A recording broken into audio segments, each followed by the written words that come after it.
উপস্থিত আছেন জেলা বিএনপি বাবু, জেলা বিএনপির সিনিয়র নেতৃবৃন্দ উপস্থিত রয়েছেন, যারা উপস্থিত রয়েছেন সুধীমণ্ডলী, আমরা অত্যন্ত তীব্র প্রতিবাদ জানাই, ক্ষোভ প্রকাশ করছি এই কারণে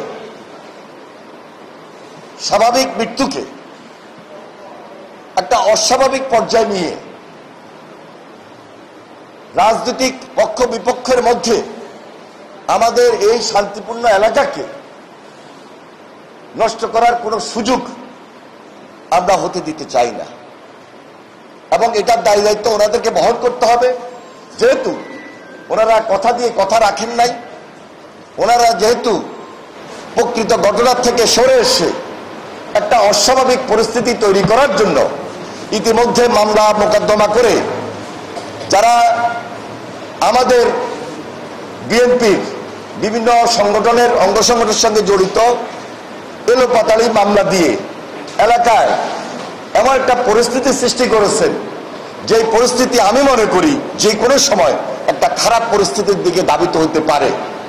সুতরাং এই সমাজের এই রাজীবপুর পৌরসভা এবং ইউনিয়নের মাঝখানে এমন একটা জায়গা, একটা শান্তিপূর্ণ এলাকা হিসাবে চিহ্নিত, প্রকৃত ঘটনাকে আড়াল না করে যেন শান্তিপূর্ণ অবস্থা বিরাজমান থাকে, সেই ব্যাপারে আমরা এখনো আশা করছি ওনারা সহযোগিতার হাত বাড়িয়ে দিবেন, দায়িত্বশীল হবেন এবং এই ঘটনাকে কোনোভাবেই রাজনীতিকরণের দিকে নেবেন না। কারণ রাজনীতিকরণের দিকে নিতে গেলে এটা এমন একটা পক্ষ বিপক্ষ তৈরি হবে, সমাজের মধ্যে হানাহানি বেড়ে যাবে এবং একটা রাজনৈতিক অস্থিরতা দেখা যাবে।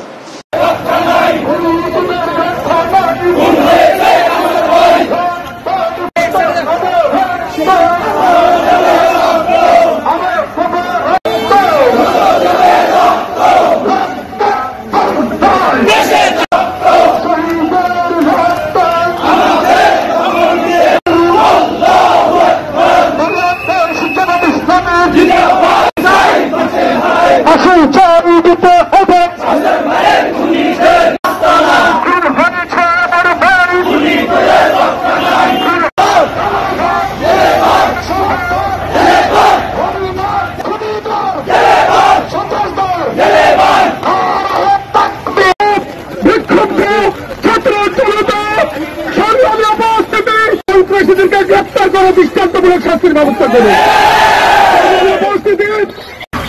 শাহাদাতের নজরানা পেশ করতে হয়েছে। খুনিদের বিরুদ্ধে বিক্ষোভের আমরা অত্যন্ত পর্যালোচনা করে নিখুঁতের স্ত্রী যে 12 জনের বিরুদ্ধে মামলা দায়ের করেছেন, তারা কিন্তু কাউসার বাইকে তার মাথায় রড দিয়ে পিটিয়ে তাকে আহত করে তিনি যখন লক্ষ্মীপুরে চিকিৎসার জন্য এসেছিলেন, সেখানেও তারা এসে তাকে ঘেরাও করে তার নিরাপত্তাহীনতায় তিনি চিকিৎসা নিতে না পারে তিনি বাড়িতে চলে গিয়েছেন।